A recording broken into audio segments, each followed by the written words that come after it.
really windy. You might not be able to hear this, but I just wanted to give a little blurb this morning, beginning of day 9. I just got up. Campsite's right there on the hill. About 20 people there, maybe again, I guess. A lot of people. So got a little level walk here, and then it's down 500 feet, up 1,000 feet, then down 1,000 feet, then up 500 feet. It's gonna be a bitch of a day. Anyway, mornings are hard. It's hard to get out of bed. I wanted to get out of bed an hour ago. It's already 8 o'clock. Just lie there, really for no reason, because it's just comfortable. It's windy. It's about, well, the thermometer says 45. It was 40 when I woke up. The wind is the killer, like I said yesterday. So, anyway, that's all. That's all. Day 9. Day 9? Actually, I don't know what day it is. Day 8. No, today's Tuesday. 1, 2, 3, 4, 5, 6, 7, 8, 9. I guess it's day 9. Wow, totally lost track there. Anyway, it's about a half hour maybe past where I talked to you last time. And I feel I had too many layers on. I took off one of my long sleeve t-shirt and my windbreaker. But I still have tights on underneath these windbreaker pants. So my legs will look warm. But I'm kind of out of the breeze. You can maybe hear a little bit. Wind is certainly not blowing as hard. But anyway, what I want to talk about, what's the temperature? 46.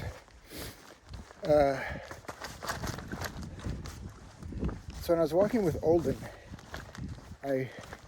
he was slow. I mean, come on, he's 71. And very careful, especially going downhill. And so we went slow. I have a fancy spreadsheet that a colleague of mine made for me. Thank you, Joe. It's totally awesome. And it calculates average miles per day since the beginning, and it's like 5.5. So that's not enough. Because I don't have that much money to go that slow and go all the way into October or something. That'd be ridiculous. Anyway, but I realized that it's not that I want to go fast. It's that I have a pace that I like. And that's you know, it changes during the day, but it changes on the terrain, obviously. I'm slowing down now because it's really steep here. This is the first 500 foot down, by the way.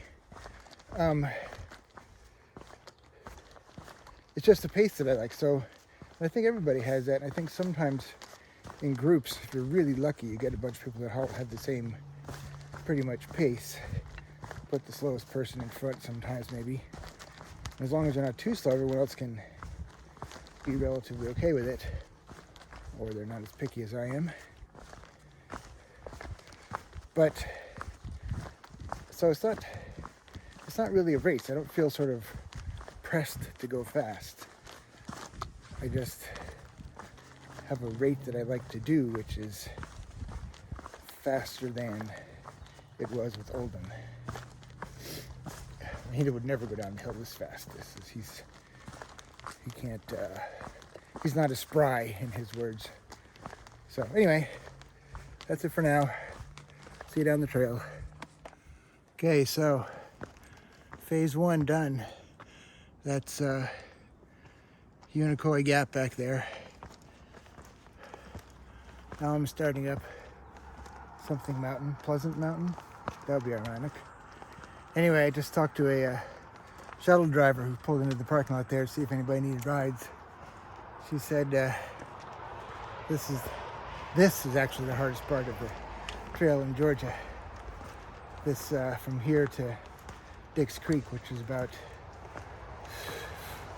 16 miles, I guess. 17, 16, something like that. So just gonna go slow. It's pretty much, I don't know if you can see It's really hard to see how steep it is. It's kind of like a staircase. Here's some steps right here, actually.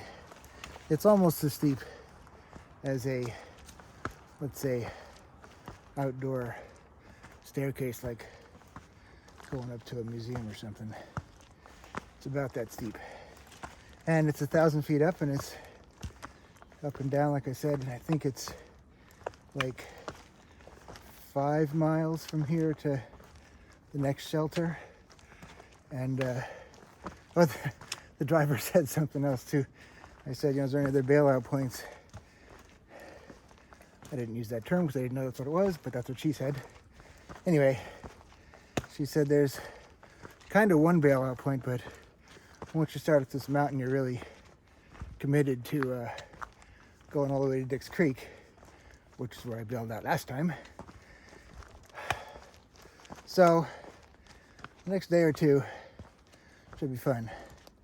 We'll figure it out. I got enough food. It's just weird food. I haven't gotten my food quite straightened out yet. I don't get enough meals and get a bunch of yucky candy bars. They weren't very good at all. I was still trying to eat them, but because I have nothing else. I don't have enough calories. So I got to get wraps or something with a little more pasta, something like that. Calories in them. Oh, and to my son Connor, hope you're watching this eventually. Yes, I am drinking enough water. I know that because when I get to the shelter at the end of the day, I pee more than I've ever peed in my life. So it's sorry to be graphic there for everyone else, but whatever. So I'm drinking enough. It's I got it right here.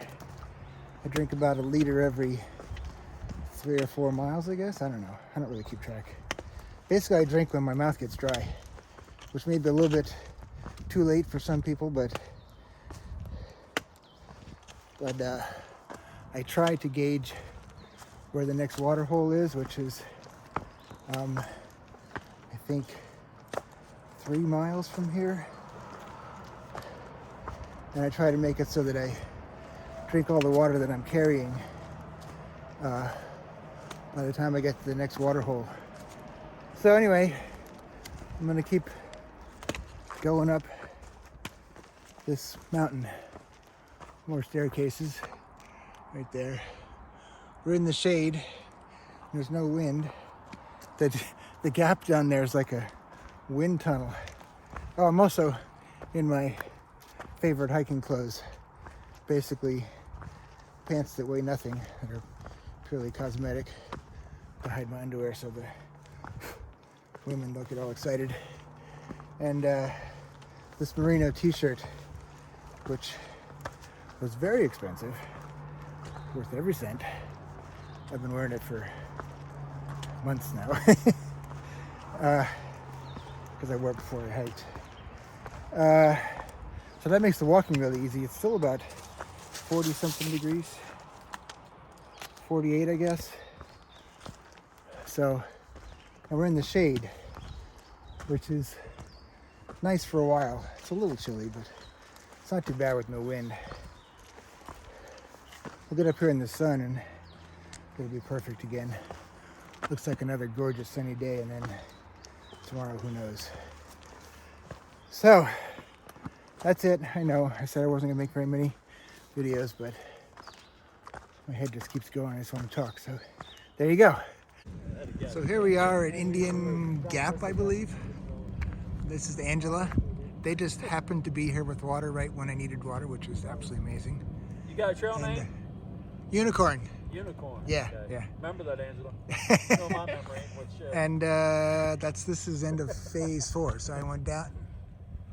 That was the end of phase 3. Down, up, down, you know and now it's up you text me? to Dray Mountain. So it's still day 9. I just walked down a ridiculously long side trail way down a hill. Kind of a stupid decision to get water. But check out this water source.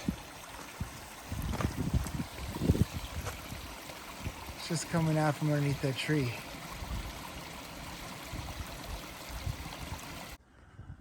don't know if you can see that, but it says Swag of the Blue Ridge. Not quite sure this one isn't a gap like all the other ones have been, because it's exactly the same as all the rest, all the other gaps.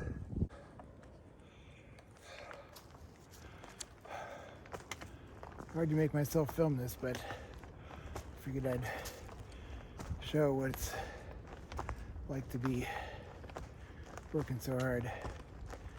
Because of the weather coming in, mainly tomorrow, I've decided to push on to the next shelter.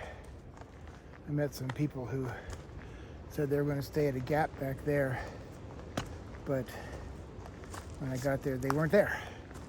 So they must have pushed on to the shelter, which is probably wise.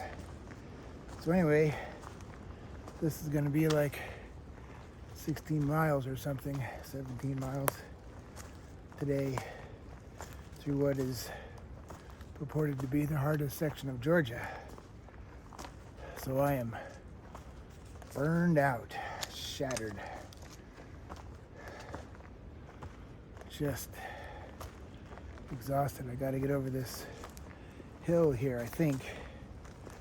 Then it's downhill for about a mile to the shelter turnoff, and then the shelter is 0.3 miles off the trail. Kind of a long ways, but whatever. Then tomorrow will be about 3 mile or more hike to the place where I crashed and burned in 2019. And